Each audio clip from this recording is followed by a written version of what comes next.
quero te cumprimentar com a paz do Senhor, que Jesus abençoe muito sua vida. E eu queria te convidar nessa noite a abrir sua Bíblia comigo no livro de Jeremias, capítulo de número 29. Foi o texto da pregação do culto das 11 horas da manhã. O pastor Jeremias falou sobre o fato de muitas vezes nós perdermos as coisas que são possíveis de serem feitas, desejando fazer aquilo que na hora não é para nós possível. Nesse texto, o povo de Israel estava na Babilônia, era escravo nessa terra, e muitas coisas não eram possíveis ao povo. Por exemplo, voltar para Jerusalém, reconstruir a cidade, não era tempo disso. Mas era tempo de trabalhar, de edificarem casas, de se casarem, de multiplicarem-se. Deus tem coisas para você hoje, mesmo que você deseje algumas coisas que não são possíveis de serem feitas hoje, Deus tem coisas para você hoje e agora. Eu quero te convidar a abrir sua Bíblia então nesse texto, e eu vou ler o verso 11, o verso 12, 13 e a primeira parte do verso 14. A palavra do Senhor diz assim: Eu é que sei que pensamentos tenho a vosso respeito, diz o Senhor, pensamentos de paz e não de mal, para vos dar o fim que desejais. Então me invocareis, passareis a orar a mim e eu vos ouvirei. Buscar-me-eis e me achareis quando me buscardes de todo o vosso coração, diz o Senhor, e farei mudar a vossa sorte. Eu quero ler até aqui e eu queria te convidar a fechar os seus olhos e a orar, falar com o nosso Deus. Senhor Deus e Pai, nós oramos nesse momento clamando a intervenção do Espírito Santo do Senhor para que nos ilumine através da Tua palavra. Nós desejamos ser mudados pelo Senhor. Por isso, Deus, fala ao nosso coração. É isso que eu peço nessa noite. Em nome de Jesus, amém e amém. Deus escreveu uma carta para você. Foi essa mensagem que Jeremias trouxe no capítulo 29 do seu livro. Depois leia o capítulo 26. Jeremias chega para o povo com uma mensagem da parte de Deus dizendo: se vocês continuarem no pecado, eu trarei sobre vocês juízo. E eu vou trazer Nabucodonosor, que é o meu servo, e eu vou entregar o reino de Judá nas mãos de Nabucodonosor. Quando Jeremias chega com essa palavra, os homens, os sacerdotes, os pastores do povo de Israel viraram para ele e disseram: você está ficando doido, você está dizendo contra o povo de Deus e contra a cidade de Deus, contra o templo do Senhor. Eles então decidem tirar a vida do profeta Jeremias. Jeremias diz para eles: olha, se vocês quiserem fazer isso, saibam que Deus trará juízo sobre vocês, porque eu sou um profeta que vem da parte de Deus. Os homens que estavam ali mudam de ideia, e mesmo rejeitando a mensagem de Jeremias, eles então deixam que Jeremias permanecesse ali, e acontece exatamente o que Jeremias havia predito, e o povo de Israel é levado cativo para a terra da Babilônia, o povo de Judá. Então, o povo agora escravo, no capítulo 28, levanta-se um profeta chamado Ananias. E esse dizia-se profeta de Deus, mas não vinha da parte de Deus. E ele prometeu para o povo, segundo a palavra do Senhor, que em 2 anos o povo voltaria para Jerusalém. Deus então envia Jeremias. E Jeremias escreve uma carta para aquele povo, dizendo: Deus tem um projeto, um plano para você. É isso que Deus tem para que eu fale para os irmãos nessa noite. Deus tem um plano para a sua vida. Jeremias escreve uma carta. E na carta de Jeremias, como você vê no verso 1, são estas as palavras da carta que Jeremias, o profeta, enviou de Jerusalém ao resto dos anciãos do cativeiro, como também aos sacerdotes, profetas e a todo o povo que Nabucodonosor havia deportado de Jerusalém para a Babilônia. E a primeira coisa que Jeremias diz: olha, não são 2 anos, mas 70 anos de cativeiro. 70 anos vocês estarão em terra estranha, e Deus tem um plano com isso. Eu não sei se você se lembra do capítulo 9 de Daniel, quando Daniel pega o livro do profeta Jeremias. Daniel agora já é um senhor de idade e tinha o hábito de fazer devocional. No capítulo de número 6, ele orou 3 vezes por dia. Depois, no capítulo de número 9, Daniel está lendo a Bíblia. Imagino eu que Daniel abre sua Bíblia no capítulo 29 e começa a ler aquilo que havia sido dito pelo profeta. E ele então lê que o Senhor disse assim: Não vos enganem os vossos profetas que estão no meio de vós, nem os vossos adivinhos, nem deis ouvidos aos vossos sonhadores que sempre sonham segundo os seus desejos, porque falsamente profetizam eles em meu nome. Eu não os enviei, diz o Senhor. Verso de número 10. Assim diz o Senhor, logo que se cumprirem para a Babilônia 70 anos, atentarei para vós outros e cumprirei para convosco a palavra da minha boca, tornando a trazer-vos deste lugar. Daniel lê o livro de Jeremias e para e fala com Deus: Senhor, eu acho que o Senhor deve estar lembrado que o Senhor prometeu que 70 anos nós estaríamos nessa terra, e talvez ele fez as contas. Nós não sabemos exatamente a idade de Daniel quando ele foi levado, e certamente ele foi levado nessa primeira leva de pessoas que foi para a terra da Babilônia, e talvez ele pensou: Senhor Deus, quando eu cheguei na Babilônia eu tinha 14 anos, eu estou com 84, Senhor, o Senhor falou que era 70, está na hora do Senhor levar a gente embora.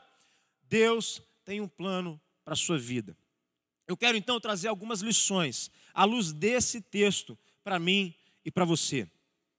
E a primeira lição que eu vejo no texto de Jeremias, capítulo 29, dos versos 11 a 14. Deus tem um plano para você, mesmo que você não entenda. É assim que acontece. O povo de Israel está preso na terra da Babilônia, e aparentemente tudo está dando errado. Aparentemente Deus se esqueceu deles, aparentemente Deus deixou que o inimigo tripudiasse sobre eles, mas a mensagem de Jeremias diz para aquele povo: Deus tem um plano para você. Versículo 11 diz assim: bem sei que pensamentos tenho a vosso respeito. Olha só, você está vivendo dias difíceis, eu sei. Nós estamos vivendo dias delicados e aparentemente nasce no nosso coração um questionamento a respeito do que Deus está fazendo. Aliás, será que Deus não está fazendo nada? Quando você lê o livro dos Salmos, as orações dos salmistas, a exemplo de Davi no Salmo 11, quando ele diz: Senhor, será que o Senhor vai esquecer de mim para sempre? Talvez seja esse o pensamento do seu coração, dizendo: Deus se esqueceu de mim, Deus deixou minha vida para lá, Deus pegou as coisas dele para fazer e simplesmente me colocou em segundo plano. Mas Jeremias está dizendo para mim e para você: Deus tem um plano para a sua vida, mesmo que você não entenda. O povo não sabia, mas Deus naquele momento estava trabalhando o pecado da idolatria. Quando Deus nos leva para o deserto, quando Deus nos leva para os cativeiros dos inimigos que Ele traz sobre nós, quando Deus nos leva para o tempo da provação, para o tempo da fornalha, Deus trabalha o nosso coração. Você se lembra, desde que Moisés subiu ao monte, lá no livro do Êxodo, e aconteceu que quando Moisés estava no alto do monte, tendo um encontro com o Senhor, e Deus dava para Moisés as leis, para que o povo pudesse andar nelas, naquele mesmo momento, aparece um pecado na história da nação de Israel, o pecado da idolatria. O povo que foi chamado para viver para Deus, que foi tirado pela mão de Deus da terra do Egito, agora pega ouro e constrói um bezerro, dizendo: foi esse bezerro de ouro que nós construímos com as nossas mãos, que nos tirou da terra do Egito. A traição do povo de Deus, o pecado da infidelidade do crente, é a falta de fé no Senhor. É muito fácil para o crente dizer que um pagão, que um ímpio é uma pessoa incrédula. É muito fácil para um cristão dizer: o ateu é incrédulo, porque o pecado da idolatria dele se dá no fato de que ele não crê em Deus, na existência de Deus. Agora, sabe como eu e você demonstramos a falta de fé do nosso coração? Quando nós depositamos a nossa fé nos ídolos do nosso coração. Agora o povo constrói para si um ídolo do coração, um bezerro de ouro, e acontece que esse pecado acompanha Israel durante toda a sua história. Toda a história do Antigo Testamento é recheada de momentos em que o povo de Deus olha para as coisas que Deus fez e diz: fomos nós que conquistamos, foram os deuses que nós arrumamos para nós que nos deram vitória. E por isso também, várias e várias vezes Deus trouxe juízo sobre a nação de Israel. Talvez você já leu a Bíblia olhando para o Antigo Testamento e pensando: se eu fosse Deus, eu não teria paciência com esse povo. A verdade é que Deus teve paciência com aquele povo, tem paciência comigo e tem paciência com você. Porque se nos desertos desses dias que eu e você estamos vivendo, o nosso coração começou a confiar no dinheiro, começou a confiar na estabilidade da economia, começou a confiar na estabilidade emocional da nossa família, começou a confiar na nossa capacidade de oferecer ou de sustentar a nossa casa, então nós também deixamos de crer no Senhor. Deus tem um plano para Israel e sabe qual é? Tirar da nação de Israel o pecado da idolatria. É claro que o coração continua pecador e nós constantemente precisamos sondar o nosso coração para buscar, perceber e pedir a Deus que nos revele quais são os ídolos do nosso coração. Eu acabei de citar alguns deles, mas nunca mais o povo de Israel adorou a Baal. O pecado da idolatria interrompe, termina quando o povo de Deus é levado para a terra da Babilônia. Deus fala ao profeta Oséias, dizendo que Deus levaria o povo para um lugar, para um deserto, onde o povo não teria mais ninguém para buscar, senão a Ele. E é exatamente isso que acontece. Deus tem um plano, o povo não entende, mas Deus está tratando o coração desse povo. E depois que o povo volta para a terra prometida, para Jerusalém, para a presença de Deus, esse povo agora serve e adora somente ao Senhor. Essa é a primeira lição, mas eu percebo ainda no texto que acabamos de ler uma segunda lição muito importante. O plano de Deus trará paz ao seu coração, mesmo diante das adversidades, porque é isso que está escrito. Sou eu quem sei os pensamentos que tenho a vosso respeito. E a palavra diz, são pensamentos de paz e não de mal. Para o povo de Deus só existe um lugar seguro. E o lugar seguro para o povo de Deus é o centro da vontade de Deus. Quando você lê o livro de Filipenses e Paulo fala a respeito das muitas lutas que ele enfrentou e diz assim, olha, eu enfrentei tudo isso, mas Deus estava comigo, então eu consegui. E quando você olha para os evangelhos e percebe que os discípulos passaram por situações de provação de fé, como naquela tempestade, quando Jesus vira para os seus discípulos dizendo, vocês são homens de pequena fé. E ele dá uma ordem e o vento se aquieta e o mar fica calmo. Sabe o que Jesus está mostrando? Que na presença dele existe paz. No plano dele existe paz. Mesmo diante das adversidades. Eu sei que você tem sonhos. E eu sei que você tem feito orações ao Senhor, pedindo para que Ele haja nesse momento, para que Ele intervenha. Aliás, se não for o Senhor, como diz o Salmo de número 124, não fosse o Senhor que esteve ao nosso lado, Israel que o diga. Bendito seja o Senhor, que não nos deu por presa aos dentes deles, livrou-se a nossa alma como um pássaro do laço do passarinheiro. Se Deus não agir, eu sei que não tem jeito. E eu sei que você tem clamado diante do Senhor. E talvez por desejar viver na presença de Deus, você tenha tomado uma decisão muito difícil. Mas posso te dizer que na presença de Deus, o plano do Senhor vai trazer paz para o seu coração. Mesmo que não seja aconselhável aos olhos dos homens. Quando, por exemplo, Deus chama Abraão e diz, Abraão, sai da sua terra e vai. Para onde eu vou, Senhor? Para a terra que eu vou te mostrar.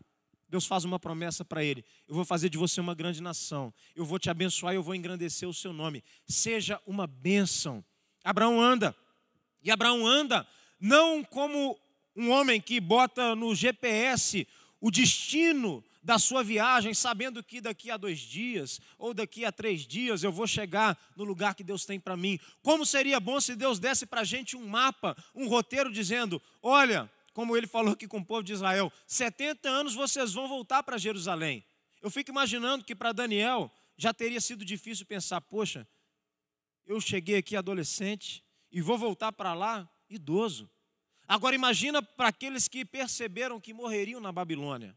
Como é difícil às vezes a gente olhar para o plano de Deus e dizer assim, olha, isso aqui é bom demais, porque nós não compreendemos, a verdade é que só na vontade de Deus, eu e você encontraremos paz. Abraão creu em Deus e sabe o que ele encontrou na presença do Senhor?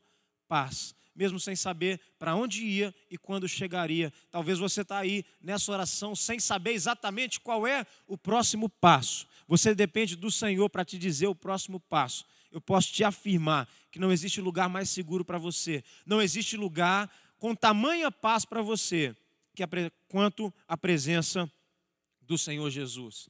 Eu me lembro de uma música escrita por um cantor muito querido, que diz assim: só de estar em sua companhia, meu coração começou a mudar.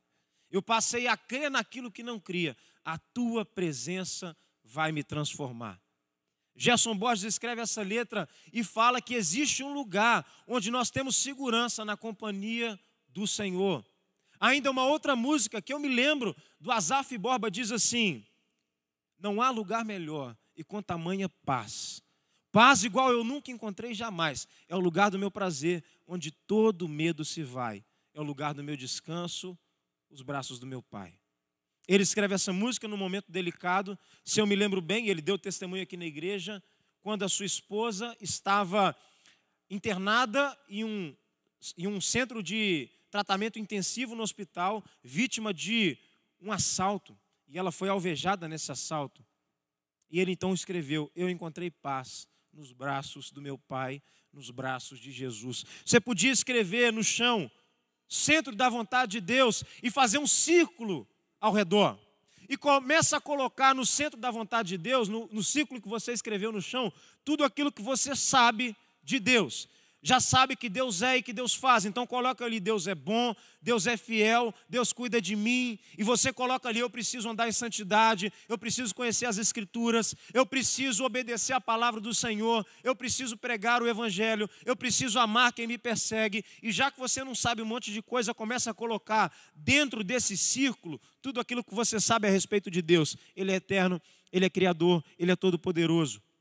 E aí você podia se ajoelhar no meio desse círculo e dizer assim: Deus, eu não sei de muita coisa que está do lado de fora, mas o que eu sei do lado de dentro é suficiente para trazer paz ao meu coração. Eu estou no centro da vontade do Senhor. A gente devia acordar todos os dias e dizer: Deus, não me permita dar um passo sequer fora da vontade do Senhor. Você gostaria de ficar 70 anos preso em uma terra estranha? Você gostaria de edificar casas para saber que daí a um tempo você as deixará para trás? Mas deixa eu te falar uma coisa, para o povo de Israel, essa era a vontade de Deus, e Deus está dizendo: eu sei que pensamentos têm a vosso respeito e são pensamentos de paz. Em terceiro lugar, Deus está disponível. Deus está disponível para você, basta que você o busque. Quando Deus apresenta para o povo o seu plano, e é um plano que aos olhos humanos não parece fazer muito sentido, Ele diz: olha, vocês vão ficar 70 anos presos nessa terra, mas eu sei o que eu estou fazendo, eu estou pensando coisas que vão trazer paz ao coração de vocês, e vocês vão poder me buscar. E se vocês me buscarem de todo o coração, eu vou me deixar ser encontrado por vocês. Buscar-me-eis e me achareis, quando me buscardes de todo o vosso coração, e serei achado de vós, diz o Senhor. Dentro do plano de Deus, existe espaço para muita coisa. Existe espaço, por exemplo, para nós questionarmos ao Senhor, não no sentido de duvidarmos de Deus ou de queremos que o Senhor nos dê satisfação, mas de apresentarmos diante do Senhor aquilo que está no nosso coração.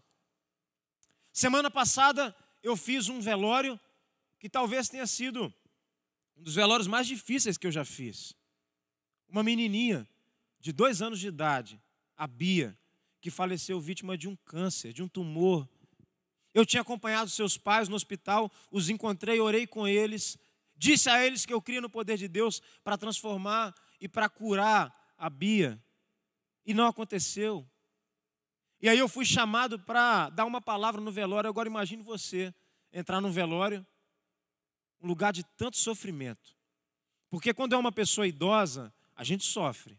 Mas uma criança de 2 anos, não dá para colocar em palavras a dor que é ver uma mãe se despedindo de uma filha de 2 anos. E o que eu vou dizer, Deus? O que eu vou dizer para eles? Como é que eu vou explicar o que aconteceu? E quem disse que tem explicação? Às vezes a gente não entende, mas uma coisa Jesus prometeu: a gente pode buscar a presença dEle. E eu orei com aqueles pais, e orei com aquelas pessoas dizendo: Deus, eu não entendo o que está acontecendo aqui. Deus, eu não sei por que a Bia teve que ir embora agora.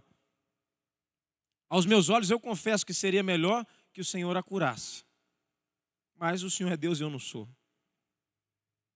Eu não posso dar uma resposta que eu não sei. Eu não posso dizer qual é a vontade de Deus nisso, porque eu não entendo. Eu sei que vai glorificar o Senhor, mas eu não entendo. Agora eu orei dizendo: Deus, eu não sou pai.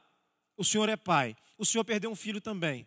O Senhor sabe o que eles estão sentindo. O Senhor pode consolar o coração deles. Nós precisamos da presença do Senhor aqui. Jesus prometeu: buscar-me-eis e me achareis quando me buscares de todo o vosso coração, e eu serei achado de vocês. Eu não sei o que você está passando, mas Deus está disponível. Deus está disponível quando dá tudo certo e a gente agradece ao Senhor. Mas no dia que dá tudo errado, a gente também pode buscar a presença de Deus e dizer: Deus, deu tudo errado. E eu não estou entendendo o que está acontecendo. Eu não queria que tivesse sido desse jeito. Oh Deus, eu preciso do Senhor aqui agora. Talvez a sua oração vai ser: Deus, eu não queria nem conversar muito, mas eu queria muito que o Senhor sentasse aqui na beirada da minha cama, que eu queria deitar no colo do Senhor. Porque por mais que eu não entenda, a presença do Senhor é suficiente para mim, ela me traz paz. Eu preciso do colo do Senhor. Deus está disponível a você. Buscar-me-eis e me achareis, quando me buscares de todo o vosso coração, e eu serei achado de vós, diz o Senhor. Por fim, eu quero trazer ainda mais uma lição.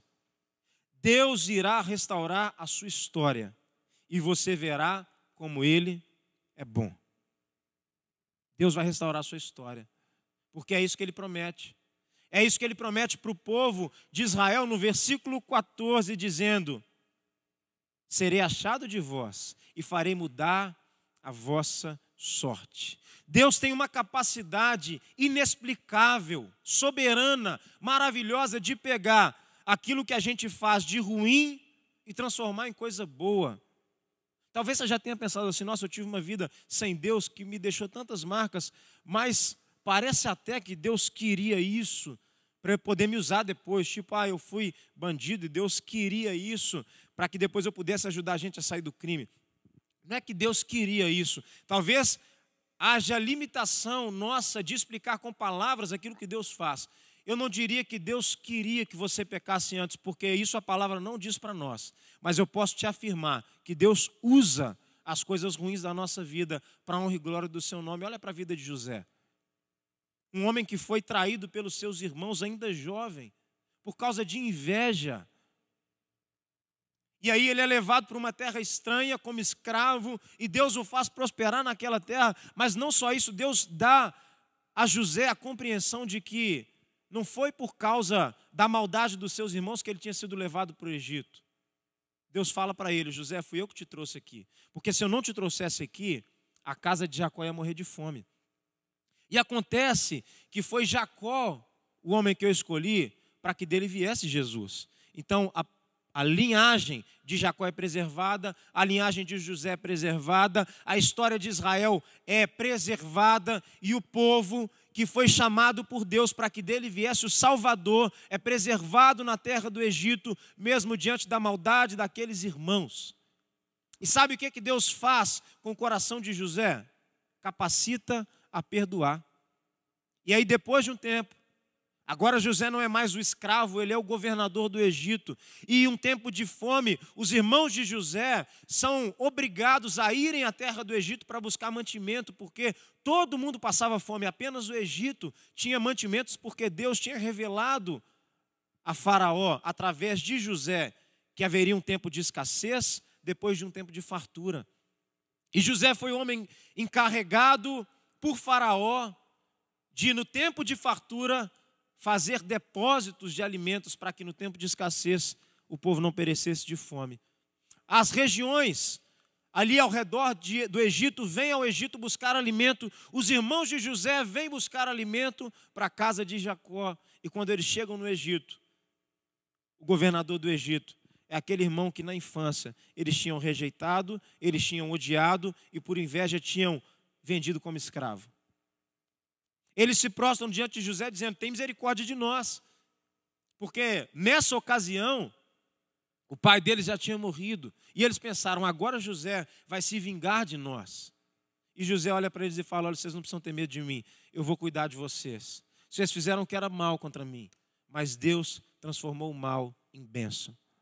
Pode não parecer bom para o povo de Israel ficar 70 anos como escravo na terra da Babilônia. mas Deus tinha um projeto, um plano bom. Trabalhar o coração daquele povo para que a idolatria fosse varrida da história de Israel.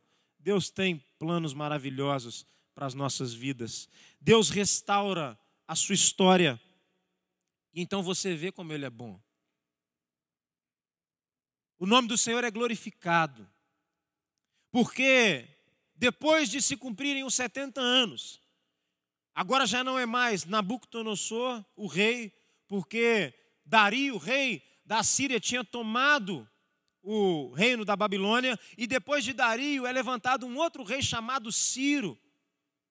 Ciro, rei da Média e da Pérsia, tem um sonho. E Deus diz para ele: ô Ciro, está na hora de deixar meu povo voltar para a terra. E Ciro então emite um decreto e permite que debaixo da liderança de Zorobabel, e aí você pode ler essa história nos livros de Neemias, nos livros de Esdras, de Zacarias, Deus abre as portas e o povo retorna. E quando o povo retorna, Deus faz uma obra tão maravilhosa que o povo de Israel escreve uma música, um cântico inspirado pelo Senhor. E diz assim: olha, quando o Senhor restaurou a nossa sorte, nós ficamos como quem sonha. Então a nossa boca se encheu de riso, a nossa língua de júbilo. Entre as nações se dizia: grandes coisas o Senhor tem feito por eles. Com efeito, grandes coisas fez o Senhor por nós. Por isso estamos alegres. Deus restaurou a sorte daquele povo. Deus vai restaurar a sua história através do plano que Ele tem para você. Não adianta tentar caminhar nos atalhos que Deus não colocou diante de você. Se Deus mandou esperar, espere. Espere com paciência. Romanos, capítulo 8, Paulo nos diz assim: olha, quem espera o que vê, não espera, porque a esperança que se vê não é esperança. Agora, se a gente espera o que não vê, a gente aguarda com paciência, crendo que Deus vai fazer. Quando você olha para a lista dos heróis da fé em Hebreus capítulo 11, eles dizem: olha, pela fé Abraão sai da sua terra, pela fé mulheres receberam de volta os seus mortos, pela fé Noé, quando recebe uma ordem de Deus, constrói uma arca para a salvação de si e da sua casa. Pela fé Deus vai restaurar a sua história e você vai ver o quanto Deus é bom. Eu quero encerrar esse tempo de estudo da palavra do Senhor, te convidando a olhar para a sua vida e para o seu coração. Você vai perceber que você não é capaz de mudar a sua história. Porque nenhum de nós, seres humanos, somos capazes de nós mesmos resolvermos a nossa própria história. É claro que tem coisa que a gente pode fazer, a gente pode acordar cedo para trabalhar, a gente pode buscar conhecimento, a gente pode buscar amar o próximo, mas existem angústias, existem questionamentos, existe pecado no nosso coração que nos afasta de Deus. E não tem nada que a gente possa fazer, porque a mão a gente lava com sabão, com álcool 70 e fica limpa. Agora o coração, só o sangue de Jesus pode lavar e tornar mais alvo que a neve. Eu e você precisamos do perdão do Senhor Jesus. Eu e você precisamos entregar nossa vida ao Senhor Jesus. E entregando nossa vida a Ele, a palavra diz que nós somos salvos por Ele. Deus tem um plano para a sua vida. E o plano para a sua vida que Jesus tem, começa quando você o reconhece como seu Senhor e Salvador. Quando você reconhece que você depende, precisa do sacrifício que foi feito na cruz do Calvário. Quando você percebe que Deus tem deixado que a gente viva nesse tempo, em uma terra estranha, mas que Ele prometeu que vai levar a gente para o seu reino, para Jerusalém celestial. Então eu te convido nessa noite a fechar os seus olhos. Em primeiro lugar, eu quero te desafiar a dar um passo de fé e entregar a sua vida ao Senhor Jesus. Deus tem um plano para a sua vida e Deus pode fazer aquilo que ninguém mais pode fazer.